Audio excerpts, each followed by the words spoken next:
जय हिंद friends, welcome to learning 360। मैं हूं अंजलि और आज हम इस वीडियो में BPCS 184 school psychology unit 9 child rights and safety की समरी को करेंगे। देखिए, समरी करने से पहले सबसे पहले ना आप ये पॉइंट्स याद रखिएगा। इस पॉइंट्स के बीच में जो हम हल्का सा बता देंगे, ये पॉइंट आपको याद रहेगा ना, तो फिर आप उसके अंदर का जो डिटेल हम आपको एक्सप्लेन कर देंगे तो फिर आप लिख लेंगे। तो सबसे पहले आपका ज़्यादा समय किस में जाना चाहिए? इस पॉइंट्स में जाना चाहिए। सबसे पहले आप याद रखिएगा, जब भी स्टार्ट कीजिएगा इस चैप्टर से कोई भी क्वेश्चन आता है तो स्टार्ट कीजिएगा तो उसमें आपको राइट्स को पहले डिफाइन करना पड़ेगा। दूसरा आप बताइएगा कि चाइल्ड राइट्स क्या होता है, भारत में किस तरह का चाइल्ड राइट्स के बारे में, बच्चे के अधिकार के बारे में प्रावधान है। दूसरा आपका रहेगा child rights and sustainable development goals. ठीक है, उसके बाद आपका जो है डेवलपमेंट के बारे में, राइट टू सर्वाइवल जो है, कुछ डेवलपमेंट जो गवर्नमेंट स्कीम लेके आई है उसमें उसका स्कीम का कुछ नाम याद रखिएगा। इंटीग्रेटेड चाइल्ड डेवलपमेंट सर्विस है, राजीव गांधी क्रेच स्कीम है। राजीव गांधी क्रेच स्कीम क्या है ये हम आपको एक्सप्लेन कर देंगे तो फिर आप आंसर कर पाएंगे।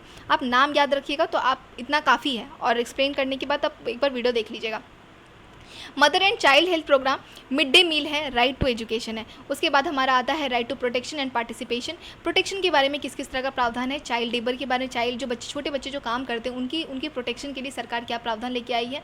चाइल्ड सेक्सुअल अब्यूज़, जो बच्चे सेक्सुअली अब्यूज़ हो जाते हैं उनके प्रोटेक्शन के लिए क्या प्रोविजंस है। दूसरा है चिल्ड्रन विद डिसेबिलिटी, जो डिसेबल बच्चे हैं, डिसेबल बच्चे के लिए क्या गवर्नमेंट स्कीम रखी है या फिर उनके लिए कुछ लॉ बना हुआ है, किस किस तरह का लॉ है, किस किस तरह का प्रावधान है। दूसरा हमारा आता है children in conflict with the law.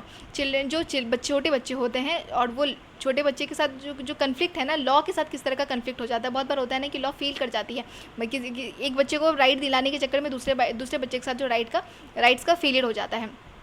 दूसरा है हमारा, लास्ट है national commission for the protection of child rights. National commission जो बना हुआ था, नेशनल कमीशन बना था बच्चे के राइट को प्रोटेक्ट करने के लिए, ये क्या प्रोविजन लेके आता है। और लास्ट हमारा है चिल्ड्रन हेल्पलाइन और children helpline in India. Children के बच्चे के हेल्पलाइन के लिए भारत में क्या क्या प्रोविजंस हैं, क्या क्या नंबर है या फिर नंबर को टोल फ्री रखा गया है कि क्या क्या, वो हम ऐसा पढ़ेंगे। सबसे पहले एक बार देखते हैं राइट्स क्या होता है। राइट्स होता है हक, किसी का भी हक।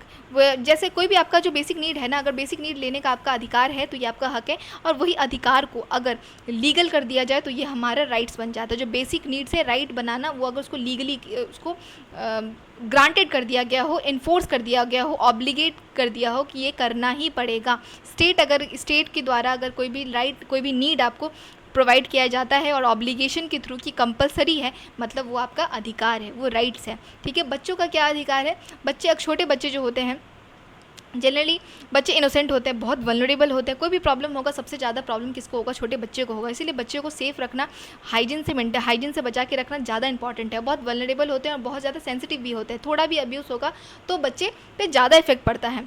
ठीक है, दूसरा आता है कि इसमें बच्चे को किस किस एज तक के बच्चों को इंक्लूड किया जाता है। 0 से लेकर 18 साल की एज तक के सारे लोगों को, सारे जो बच्चे हैं सबको बच्चे की तरह कंसीडर किया जाता है। इसमें एडोलेसेंट, चाइल्ड, इन्फेंट नहीं आ रहा है, इसमें सारे लोगों को बच्चे की तरह ही कंसीडर किया गया है।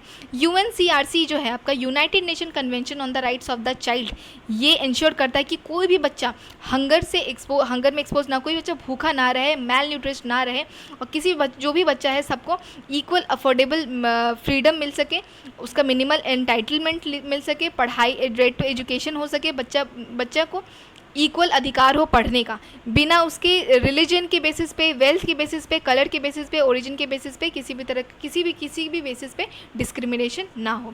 ये हम लोग 2 पॉइंट कर लिए, व्हाट आर राइट्स और व्हाट आर राइट्स और व्हाट आर चाइल्ड राइट्स पढ़ चुके हैं। दूसरा आता है हमारा child rights in India. Child rights in India में क्या है, गवर्नमेंट बच्चे के अधिकार के लिए क्या क्या प्रोविजन लेके आई है। एक कंपलसरी एजुकेशन एक्ट आया है 2009 में, right to free and compulsory education है। जो गरीब बच्चे हैं उनके पढ़ने के लिए फ्री है, कंपलसरी एजुकेशन है। कंपलसरी बोलने का मतलब क्या है, इसलिए क्योंकि गवर्नमेंट स्टेट पर भी प्रेशर है। स्टेट DPSP में भी हमारा आर्टिकल 45 बोलता है कि सरकार के लिए भी, जो स्टेट सरकार, राज्य सरकार है, उसके लिए भी कंपलसरी है कि वो अपने राज्य में फ्री एजुकेशन प्रोवाइड करेगा, गवर्नमेंट स्कूल खोलेगा। और दूसरा पेरेंट्स पे भी है कि हर पेरेंट्स अपने बच्चे जो हैं 6 से लेकर 14 साल के बच्चों को वो एलिमेंट्री एजुकेशन देंगे। ठीक है, तो ये कंपलसरी कर दिया गया है। उसके बाद हमारा आता है कोई भी बच्चे, जो छोटे बच्चे जो हैं उनको लेबर मार्केट में, या आप ट्रैफिकिंग नहीं कर सकते, उसके लिए भी प्रावधान है।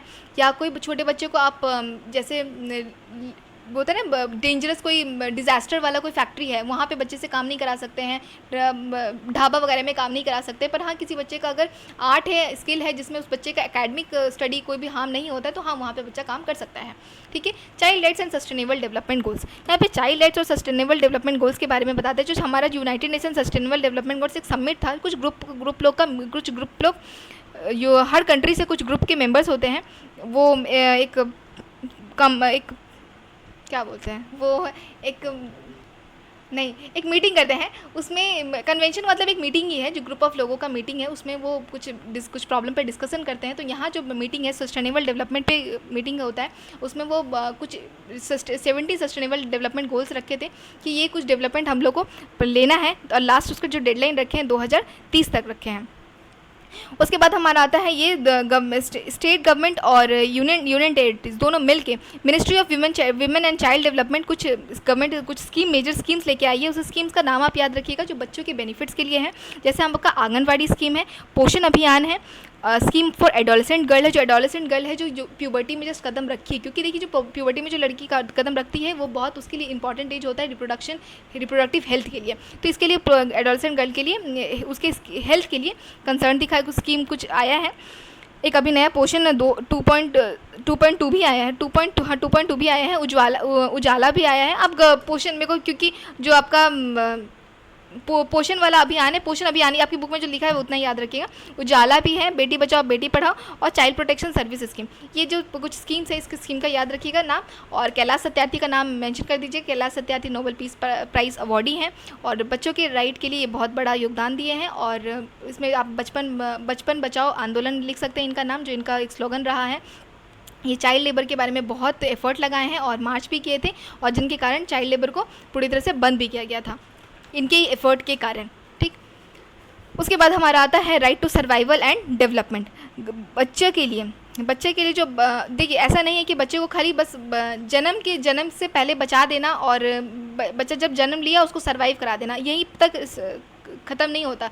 उस बच्चे को फिर आगे उसको एक से हेल्दी इन्वायरमेंट देना, उसके प्रोटेक्शन के बारे में सोचना, कि वो उसके पूरे ग्रोथ तक सोचना, ये इंपॉर्टेंट करता है। ये नहीं कि बच्चा जन्म ले लिया, फ्री सर्विस करा दी, बस वहीं तक बात खत्म हो जाता है। क्योंकि एक अफ्रीकन प्रोवर्ब बोला आपकी बुक में जो लिखा हुआ है कि एक बच्चे को रेस करने के लिए पूरा गाँव जिम्मेदार पूरा गाँव जिम्मेदार रहता है। ठीक। तो कम्युनिटी का भी बहुत बड़ा रोल होता है। कम्युनिटी को भी तो बोला जा रहा है कि कम्युनिटी में भी ऐसा सेफ गार्ड रखा जाए जिससे बच्चे का अपलिफ्टमेंट अच्छी तरह से सेफली और अच्छे इन्वायरमेंट में हो।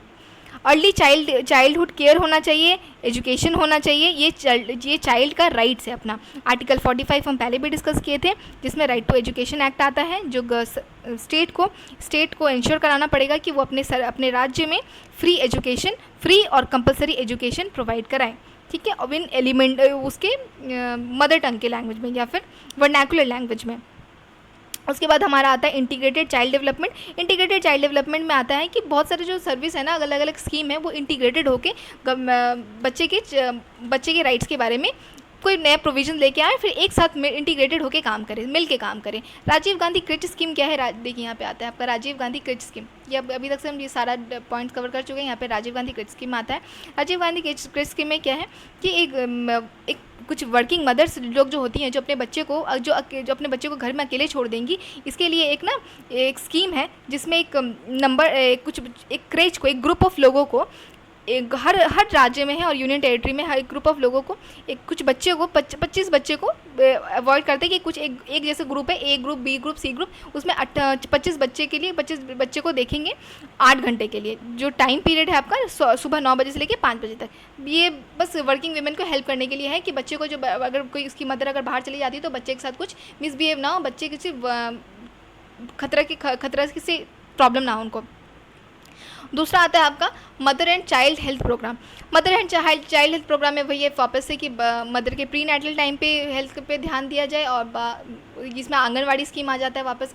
फिर जब बच्चे का जन्म हो जाता है तब भी उसके हेल्थ के बारे में दिया जाए, न्यूट्रिशनल डाइट पे ध्यान दिया जाए कि बच्चे का जन्म लेने के बाद जो कुछ टाइम पीरियड होता है 1 साल, तो वो भी बहुत मैटर करता है। नहीं तो बहुत बार होता नहीं कि बच्चे को जन्म देने के बाद जो इन्फेंट मोर्टेलिटी रेट जो है ना, ये बड़ा है। न्यू नेटल जो रेट है बच्चे का जन्म देने के बाद या फिर बच्चे जन्म होते ही एक साल बाद भी बहुत बार होता है कि माँ का या फिर बच्चे का डेथ हो जाता है। तो इसको कम करने के लिए बारे में बहुत सारा स्कीम लेके आए हुए हैं। जैसे इसमें आप स्कीम का नाम लिख सकते हैं, जनानी शिशु सुरक्षा कार्यक्रम। ये देखिए कुछ कुछ पॉइंट है जो लिखिएगा तो आपको, और जब आप स्टार्ट करेंगे ना, ये आपके आसपास का ही बात है, तो फिर आप धीरे धीरे ना आपके पास पॉइंट्स भी आ जाएगा यार। पर हाँ, कुछ पॉइंट है जो टीचर एक्सपेक्ट करता है, तो वो पॉइंट्स आप लिख देंगे तो आपका आंसर ठीक रहेगा, मतलब प्रेजेंटेबल दिख सकता है। उसके बाद हमारा आता है mid day meal. Mid day meal एक बहुत अच्छा इनिशिएटिव था, जिसमें जो बच्चे लोग होते थे ना, स्कूल आते थे फिर घर चले जाते थे खाने के लिए जाते थे, बहुत बार रिटर्न घर नहीं आते थे। तो इसीलिए ना मिड डे मील लाया गया कि स्कूल में ही खाना प्रोवाइड किया जाएगा। दोपहर के टाइम पर स्कूल भी खाना प्रोवाइड किया जाए, तो बच्चे को जाना नहीं पड़ेगा, जिससे ड्रॉप आउट रेट जो है ना कम हो गया। वरना बच्चे सुबह आते थे, सुबह आने के बाद फिर चले जाते थे और फिर वापस आते नहीं थे। और इससे मिड डे मील से ये भी आया कि बच्चे खाने के शौक से भी, खाने की लालच से भी, मतलब उनका नीड भी है खाने के लिए, स्कूल आते हैं। और जो रेट जो था आपका, एनरोलमेंट रेट जो था बच्चे का और बढ़ गया। राइट टू एजुकेशन है, बच्चों को पढ़ने का अधिकार है, फ्री, हर सरकार भी प्रोवाइड कराती है फ्री एजुकेशन। और पेरेंट्स पे भी प्रेशर है कि वो अपने बच्चे को 6 से लेके कितना, हाँ 1 से लेके 5 तक प्राइमरी एजुकेशन देंगे, 6 to 8 अपर प्राइमरी एजुकेशन देंगे। ये फ्री है, कंपलसरी है। गवर्नमेंट हर सरकारी स्कूल में, मतलब ऐसा नहीं है कि किसी पेरेंट्स को अपने बच्चे को पढ़ाना है, उनके पास पैसा नहीं है तो पढ़ा नहीं सकते, सरकार प्रावधान दे रखी है। हर सरकारी स्कूल है, हर जगह आपको सरकारी स्कूल मिल जाएगा। उसके बाद हमारा आता है right to protection and participation. इसमें कुछ नहीं, राइट टू एजुकेशन आप 2-3 और पॉइंट आपकी जो बुक में दिया है, सर्व शिक्षा अभियान लिख सकते हैं, राइट टू एजुकेशन लिख सकते हैं, जो आपका आर्टिकल 21A है। कितना लिखेंगे उसके बाद आप आंसर में और भी बहुत सारा आपका राइट टू एजुकेशन एक्ट है, आप डिटेल में लिख देंगे। बस ये 2-3 पॉइंट है जो आपको मेंशन करना है। उसके बाद हमारा आता है right to protection and participation. देखिए प्रोटेक्शन एंड पार्टिसिपेशन क्या है, डिफिकल्ट सिचुएशन में, जब छोटे बच्चे जो होते हैं डिफिकल्ट सिचुएशन में, उनको किस तरह से प्रोटेक्ट किया जाए। मान लीजिए किसी तरह का क्लाइमेटिक डिजास्टर आ गया है, या फिर किसी की मदर के साथ, मदर जो पेरेंट्स है उनका एक्सीडेंट हो गया, वो नहीं है, तो ऐसे बच्चे को प्रिजर्व किया जाए, ऐसे बच्चे को शेल्टर दिया जाए, उनकी पोवर्टी सिचुएशन से उनको उभारा जाए। और सरकार कुछ ऐसा जगह को, जैसे माइग्रेंट बच्चे हैं जिसके मम्मी पापा आए हैं वे माइग्रेंट बच्चे हैं, जो भाग के आए हुए कुछ वार्ड वगैरह के टाइम पे, ऐसे बच्चों को भी शेल्टर दिया जाए। उनको एड्स इफेक्टेड जो चिल्ड्रन है उनको प्रोवाइड किया जाए, हेल्दी इन्वायरमेंट प्रोवाइड किया जाए, हज़ार्डियस ऑक्यूपेशन से बचाया जाए। कुछ बच्चे का जो ट्रैफिकिंग हुआ है उसको, जो मिसिंग चिल्ड्रन है उसको प्रोटेक्ट किया जाए, उस बच्चे को बचाया जाए। दूसरा आपका जुवेनाइल ऑफेंडर्स है, ड्रग एडिक्टेड जो बच्चे हैं उनको हेल्पलाइन नंबर के थ्रू उनके साथ बहुत सारा क्या बोलते हैं, एक तरह काउंसलिंग होता है उनका, फिर काउंसलिंग करके उनको हेल्प किया जा सकता है। उसके बाद आता है ऑर्फनेज बच्चे हैं। ऑर्फनेज भी बहुत सारा है, जिससे देखा जाए कि बच्चे जो है अच्छा अपने जो चाइल्डहुड है उसको खोए ना। सरकार बहुत सारा प्रावधान लेके तो आई है, पर बात वही होता है ना कि अगर ग्राउंड लेवल पे अगर उसको अप्लाई नहीं किया गया तो फिर बेकार हो जाता है। फिर जैसे आपको है ना, इसका जो जितना सारा प्रावधान है वो सब आपको याद रखना है। चाइल्ड लेबर हम लोग पढ़ रहे हैं, चाइल्ड लेबर में आपको वही आता है कि सर अवेयरनेस होगा। छोटे बच्चे जो काम करते हैं, छोटे बच्चे आपका ऐसे इंडस्ट्री में, ऐसे फैक्ट्री में ना काम करें जहाँ पे हैज़ार्डियस हो, या उनके हेल्थ पे प्रॉब्लम आए, या फिर उनको कम पैसा में बहुत देर तक खटवाया जाए, ऐसा नहीं, बिल्कुल पॉसिबल नहीं है। आप 14 से लेकर 18 साल के बच्चे के आप नहीं काम करवा सकते हैं उनके, कोई भी आप ऑफिस में ऐसे जैसे ढाबा में, होटल में, या बहुत पार्लर वगैरह में रखते हैं, वैसे नहीं रख सकते हैं। अगर रखते हैं तो आप पे क्राइम हो जाएगा। ठीक है, ये आपका इंटरनेशनल लेबर ऑर्गेनाइजेशन के द्वारा ये सेटअप किया गया है, ये कुछ प्रावधान लिया गया है। बॉन्डेड लेबर सिस्टम को एबॉलिश कर दिया गया है पार्लियामेंट के द्वारा 1976 में। उसके बाद हमारा आता है चाइल्ड सेक्सुअल अब्यूज़। किस तरह का अब्यूज़ है ये आपका ऐसा हर तरह का, अगर किसी बच्चे के साथ आप वर्बली भी अब्यूज़ कर रहे हैं, उसको रेप है, इंसेस्ट है। इंसेस्ट मतलब होता है जैसे ऐसा कुछ रिलेशन होता है जिसमें सेक्सुअल रिलेशन पॉसिबल नहीं होता, जैसे कि भाई बहन का रिश्ता हुआ, ये सब में पापा मम्मी का रिश्ता हुआ, अपनी पापा बच्ची का रिश्ता हुआ, तो ये ऐसा कुछ रिलेशन में अगर किसी तरह सेक्सुअली अब्यूज़ होता है तो ये इंसेस्ट कहलाता है। सेक्सुअल एक्सप्लॉयटेशन बिल्कुल नहीं होना चाहिए। अगर ऐसा कोई बच्चे के साथ ऐसा होता है, या फिर सोडोमी है, जिसमें सोडोमी का मतलब होता है एनल सेक्स। अगर इस तरह का कोई बच्चे के साथ क्राइम हुआ है, या फिर आप उसको पोर्नोग्राफी दिखाए हैं, तो भी आप डबल केस में फंसिएगा, क्योंकि पॉस्को जो है, एक तो आप सेक्सुअली अब्यूज़ किए उसके लिए फंसिएगा अगर ऐसा होता है तो, और दूसरा वो जो भी है आपको नहीं बता रहे, मतलब जो भी ऐसा करते हैं, दूसरा है चाइल्ड के कारण उनको डबल एक्ट लगेगा। तो सरकार बच्चों के लिए एक अलग एक कानून लेके आई है, जिसमें बच्चे के साथ अगर इस तरह का कोई भी रेप, इंसेस्ट, सेक्सुअल एक्सप्लॉयटेशन या फिर सोडोमी जैसा कुछ एक्ट किया जाता है, किसी भी तरह का पेनिट्रेशन हो, फिर नॉन पेनिट्रेशन हो, कुछ किसी भी तरह का, फिर या फिर पोर्नोग्राफी शो किया जाए तो इसमें आपका आएगा वो इसके लिए सख्त कानून है, जिसके कारण वो जेल में जा सकता है। या फिर और भी बहुत सारा है, जिसमें पॉस्को एक्ट है, चिल्ड्रन फ्रॉम सेक्सुअल ऑफेंसेस। अब देखिए चाइल्ड सेक्सुअल अब्यूज़ का जब भी बात आएगा ना, तो वो टीचर आपसे एक्सपेक्ट करेगा कि आप पॉस्को के बारे में तो लिखिएगा ही लिखिएगा, तो पॉस्को लिख के हाईलाइट जरूर कर दीजिएगा कि आपको पॉस्को एक्ट के बारे में पता है। Protection of children from sexual abuse act 2012 में आया था। ये बच्चों को प्रोटेक्शन प्रोवाइड करता है offences from the sexual assault, ठीक है, क्योंकि ये बहुत तरह का प्रॉब्लम आ जाता है इसमें। जनरली जो छोटे बच्चे जो होते हैं ये एक ट्रॉमा से चले जाते हैं, तो फिर उसके बाद वो एक तो प्रॉब्लम उसको प्रोटेक्शन भी देता है, अगर कुछ बच्चे ऐसे सेक्सुअली अब्यूज़ हुए हैं तो फिर उसके बाद उसको हेल्दी इन्वायरमेंट भी देता है कि वो अच्छे से बात कर सके, अच्छे से काउंसलिंग कर सके, फ्रेंडली काउंसलिंग में होता है और फ्रेंडली इन्वायरमेंट उसके साथ दिया जाता है कि वो बच्चे अपना सारा प्रॉब्लम बता सकें। क्या उसके बाद आता है आपका सेक्सुअल अब्यूज़ में, हाँ, पेनिट्रेटिव नॉन पेनिट्रेटिव असॉल्ट है, सेक्सुअल हैरेसमेंट इसको बता दिया। हाँ, उसके बाद हमारा आया है चिल्ड्रन विथ डिसेबिलिटी हम लोग पहले भी पढ़ चुके हैं। डिसेबिलिटी एक्ट के लिए हर जो भी डिसेबल बच्चे हैं उनके लिए भी प्रावधान है कि उनके लिए भी फ्री एजुकेशन है।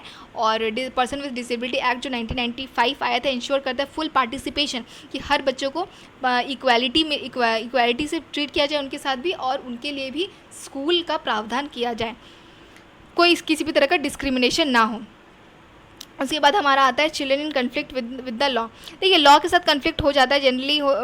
कुछ बच्चे होते हैं जो मर्डर केस में या फिर चुराने के केस में कोई सामान चुरा लेते हैं, जुवेनाइल जस्टिस सिस्टम में आ जाते हैं।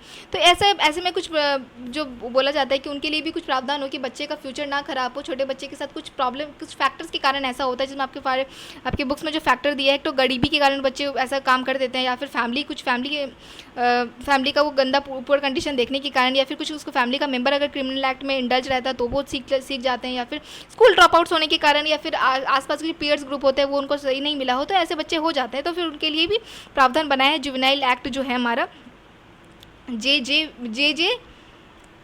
ये आप याद रखिएगा जुवेनाइल जस्टिस एक्ट के बारे में। और इसके बाद जब आप जुवेनाइल जस्टिस एक्ट के बारे में बता रहे हैं ना, तो ये भी बताइएगा कि बच्चों को अब अगर जुवेनाइल में जो छोटे बच्चे हैं ना, जो 18 साल से कम एज के जो बच्चे अगर वो क्राइम करते हैं तो उनको जुवेनाइल कहा जाता है, ठीक। तो वैसे बच्चे को अगर कस्टडी में लिया गया तो उनके साथ ना ज़्यादा स्ट्रिक्ट टॉर्चर अब्यूज़ इंसिडेंट ना हो, उनको कस्टडी में रखा जाता है। कुछ दिन बाद उनके साथ उनको समझाया जाता है, उनके साथ एक थेरेपी होता है, काउंसलिंग होता है, फिर उनके बाद कुछ दिन बाद उनको फिर भी रिलीज़ कर दिया जाता है। आम कल्प्रिट की तरह उनको कंसिडर नहीं किया जाता है, ठीक है। ये आता है आपका कन्फ्लिक्ट विद द लॉ के साथ एक तरफ से बच्चे को बचा भी रहे, एक तरफ से बच्चा फिर से आपका क्राइम भी कर रहा है। तो ये यहाँ पे इस मैटर के बारे में बात किया गया। और दूसरा है आपका निर्भया केस में बहुत जो सबसे हीनियस क्राइम किया था निर्भया, जो दिल्ली का निर्भया केस था, वो जुवेनाइल था। इस बात पे बहुत डिबेट चल रहा था कि एक छोटा बच्चा इतना हीनियस क्राइम किया पर उसको 3 साल का सज़ा नहीं मिलना चाहिए, इसी कारण 3 से 5 और 5 से 7 साल का सज़ा उसको दिलवाया गया। क्योंकि बहुत ज़्यादा वो हीनियस क्राइम किया हुआ था, वो जुवेनाइल था पर अपना हरकत उसका बच्चा जैसा बिल्कुल भी नहीं था। इसीलिए इस निर्भया केस के बाद जो 18 साल से जुवेनाइल का एज को घटा के 16 साल कर दिया गया। 16 साल से आपको कम एज के जो बच्चे होंगे अगर वो क्राइम करते हैं तभी वो जुवेनाइल आएंगे, नहीं तो 16 से बड़े ज़्यादा एज के जो बच्चे हैं वो जुवेनाइल में नहीं कंसिडर्ड होंगे। उसके बाद हमारा आता है national commission for protection child right है। उसमें आप national commission for protection child right का नाम एक्ट बता दीजिएगा। 2007 में आया है। विमेन एंड चाइल्ड डेवलपमेंट दोनों में ये मिनिस्ट्री बनाया हुआ है, मिनिस्ट्री बनाया गया है, ministry of women and child development, जो स्पेशली एक मिनिस्ट्री है जो विमेन और बच्चों के प्रोटेक्शन के बारे में बात करती हैं और कोई भी स्कीम लेके आती है तो उनका स्कीम का जो मेन रोल जो होता है, मेन उनका जो क्या बोलते हैं, उनका जो मेन कंसर्न रहता है वो बच्चे और मदर के लिए ही रहता है। दूसरा है पॉस्को का helpline number, child helpline number है। जो चाइल्ड हेल्पलाइन नंबर एक ऑल टाइम अवेलेबल कराया गया है नंबर्स, जिसमें छोटे बच्चे जो कोई भी बच्चे अगर उनको किसी भी तरह का प्रॉब्लम फेस वो करते हैं अपने लाइफ में, किसी तरह का फियर आता है या फिर घर से कुछ सेक्सुअल अब्यूज़ हो रहा है या आसपास में सेक्सुअल अब्यूज़ हो रहा है तो वो हेल्पलाइन नंबर में कॉल लगा सकते हैं। और हाईएस्ट ज़्यादा रिपोर्टेड जो रहता है जो अब्यूज़ का वो वायलेंस का ही रहता है। 30% जो बच्चे जो फ़ोन करते हैं वो वायलेंस के कारण ही करते हैं।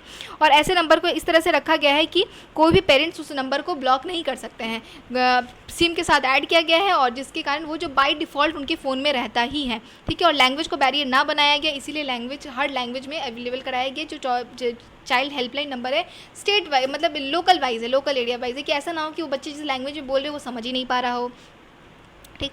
बस इतना ही है। और हाँ बस चिल्ड्रन विद स्ट्रेट कोविड-19, बस इतना ही है। और इतना भी पॉइंट आप याद कर लेंगे, पढ़ लेंगे ना एक बार, तो उसके बाद जब बुक खोलिएगा ना तो आपको कुछ कुछ पॉइंट्स आपको समझ में आ जाएगा। बस मुश्किल से 15-20 मिनट के अंदर आपका ये चैप्टर लगभग कंप्लीट हो जाएगा। समरी में इससे ज़्यादा अगर बताएंगे तो बहुत ज़्यादा लंबा हो जाएगा। ऐसे ही हम बहुत हड़बड़ी में बताए हैं, फिर भी बहुत बड़ा टॉपिक था, तो यहीं तक रहने देते हैं। Thank you.